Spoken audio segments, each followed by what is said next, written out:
All right. We are actually celebrating our 40th year in business. Started in '72. We do architecture, engineering, interior design, and construction. We have a staff of about 150. We're recognized globally for design. We're a leader in sustainable design. And we're a pioneer in pre-design research, which is trying to find out why we do things, pre-design research. In 1986, we also did all the illustrations and floor plans in the book on the upper right called Falling Water with Edgar Kaufman Jr., who was the owner of Falling Water. He hired us to help him with the book. The excited tone and the deep baritone voice of my friend John Connolly. John Connolly is this gentleman. This is his daughter Audrey. This is Massimo Stoppa, who was the chief engineer of the Vatican, myself, and my wife Jean. This is St. Peter's behind us. We are standing on the site of where this new complex was to go. Anyway, I heard the deep baritone voice of my friend John, who's a Pittsburgh entrepreneur. He was owner of Station Square at the time and the Gateway Clipper fleet. He said, "Lou, I have wonderful news." This veteran entrepreneur didn't display such enthusiasm lightly, so my curiosity was immediately alerted. I said, "What news, John?" He said, excuse me a second.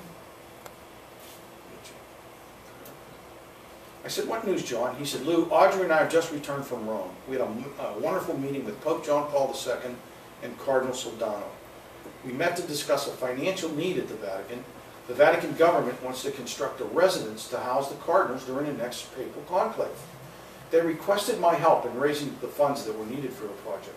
They're on a short timetable and things have to move quickly," he said. I was already wondering what massive efforts of communication and organization this project would entail for John. We researched and learned from other Vatican buildings as we went along.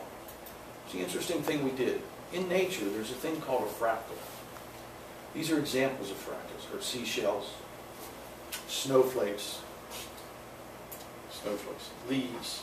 There was a very nice nun called Sister Latini, and she was taking care of Doma Santa Marta. And when she saw me, she ran up to me and she said, "I have a great surprise for you." I said, "What? Stay right here." She said, Don't leave."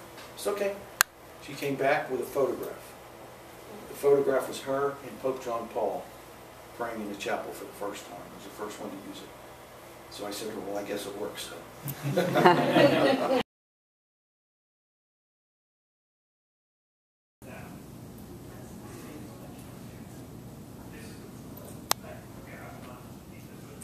What this is we're at the highest point in the building. This is one of our design studios, and we do research.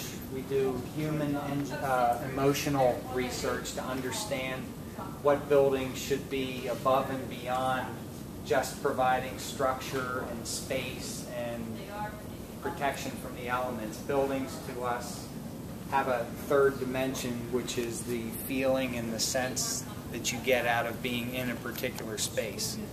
So here our research group investigates the emotional side of buildings. So a lot of ideas are created here. This is a more detailed example of a brainstorming session. You can see notes are made. Well, you folks are all into communications and whatnot, so I think one of their issues here is that there's so much communication you have to figure out a way to document it. And this looks like a session where they're trying to organize ideas into different categories. And it would have been perfect. It was dropped in shipping. That's why it's cracked along the middle there. But otherwise, if you feel all the other joints that weren't damaged, they're perfect. There's no airspace. There's no filler. And like he said, there's thousands of unique pieces of marble, and he hand-picked all the colors, and it's just, if you look at the way all the points come together, it's perfect. I couldn't even cut pieces of paper to look like that, and these guys are doing it in marble.